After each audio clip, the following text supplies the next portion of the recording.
Good morning, afternoon, or night, depending on where and when you're watching this week's edition of TCS Student News. I'm your host, Marcus McKeever, and let's just jump into what's been going on. For our first story, we're going to be talking about two very influential streets in the United States. These streets are so influential that they affect almost every person in the country. Ladies and gentlemen, these two streets are known as Wall Street and Main Street. For those of you that don't know, Wall Street is another name for the stock market, where shares of corporations and businesses are bought and sold. This place is mainly for the higher-ups on the economic totem pole. Then we have Main Street, where the common working folk, like you and I, are located. Now, on Main Street, there has been a sweep of good luck. Wages and jobs have risen at rates that haven't been seen since 2009. This means that the common workers should see an increase in their earnings. Now, good news for Main Street is bad news for Wall Street. The stock market saw a huge crash over the past week, falling thousands of points over the last couple days. Investors are now pulling out of stocks due to fear that a rise in jobs and wages could lead to inflation, thus leading to higher interest rates, which causes investors to pull money out of stocks and place them in the government bonds and savings accounts, due to stocks being more costly and risky. This will cost some corporations big money, which is why these corporations and investors are scrambling to make sense of it all. Let's face it, people. The big ugly truth is that when common folk do well, corporations want us back in our holes. I guess the old saying of whatever is good for General Motors is good for America is not true anymore. Moving on. Now, cryptocurrency. The concept that no one understands and has caused trouble since its birth is now being blocked by certain banking companies. Yes, banking companies such as Bank of America, J.P. Morgan, Capital One, and Discover will no longer allow transactions to or from cryptocurrency wallets. This blocking of transactions only applies to credit cards. This move is an attempt to stop customers from racking up large debts on their credit cards as the prices of cryptocurrencies rise and fall in extremely rapid rates. Speaking of which, the value of Bitcoin fell almost another $7,300 on Monday. The price of a Bitcoin during the height of the Bitcoin storm was $18,000 plus. Now, compared to the US dollar, one Bitcoin is worth a little over a third of that, just $8,000. If you had any money invested in Bitcoin, that number does devastating damage to your wallet, leaving you with much, much less than you started. People, a word of advice. Do not, under any circumstances, invest in cryptocurrency. Cryptocurrency has made some people very rich, but has also costed some people thousands upon thousands of dollars. Do not invest in it. Do not use it. 9 times out of 10, it will only lead to pain in the pockets. Cracking your knuckles, a common habit for some, could possibly turn deadly. I'm not talking about the possible onset of some severe arthritis. No, I'm talking something more serious, such as flesh-eating bacteria serious. In Kentucky, a man by the name of Antoine was cracking his knuckles at work when he suddenly felt ill and felt a sharp pain in his pinky, almost as if he had broken it. He noticed that the skin on his hand became darker and had become extremely cold to the touch. When he got to the hospital, the skin on his hand was ripped apart. It looked as if it were something, quote, out of a zombie movie. Let's get a picture up that right now.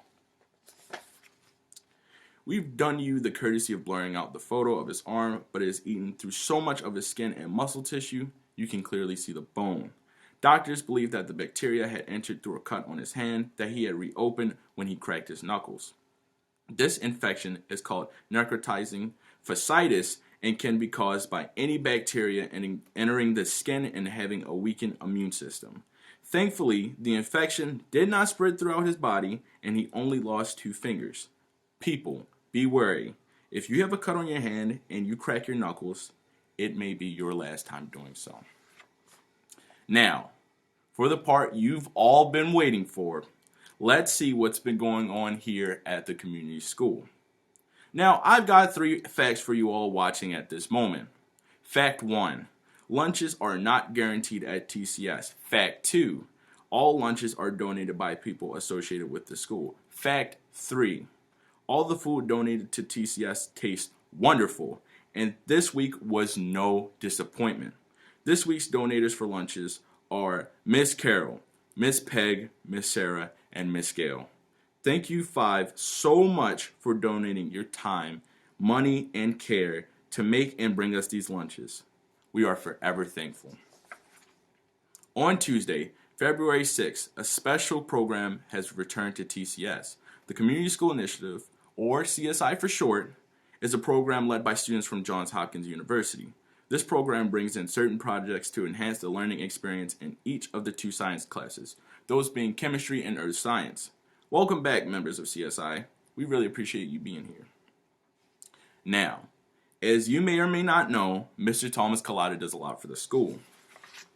On Monday, January 29th, Mr. Tom was a guest speaker at the American Citizens for Italian Matters, or ACIM for short.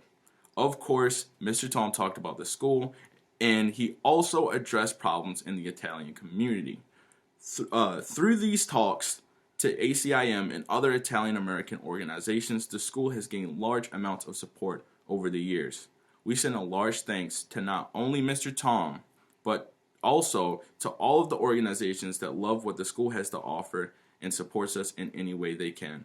Thank you all so much for funding our future. On Thursday, February 1st, we had a very special conversation with in our Conversation With series here at TCS. The author Nori Ramos came in and bestowed some wisdom onto us. She talked about the writing and publishing process and also gave us a bit of insight into her personal life. What makes this day even more special is the fact that the day she visited is the day her book was officially published. This was an absolutely memorable experience, and I think it was one of the best editions of the Conversation With series.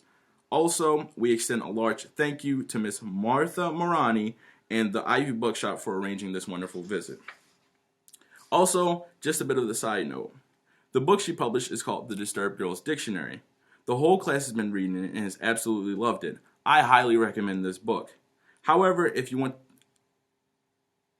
I highly recommend this book. However you want to buy it, it is your choice. You can buy it locally at the Ivy Bookshop or order it on Amazon. Or, if you so choose, you can get it as an ebook. However you buy it is your choice. Just as long as you buy this book. I absolutely love this book, and I think it's amazing. Now, on the topic of special conversations, we also had another edition of our Conversation With series on Friday, February 2nd.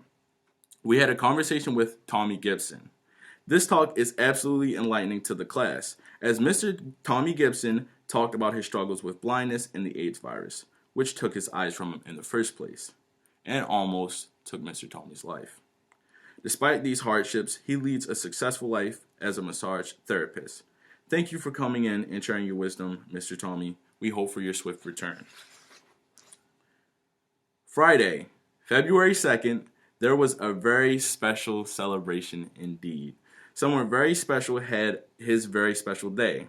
His day of birth, as you would call it.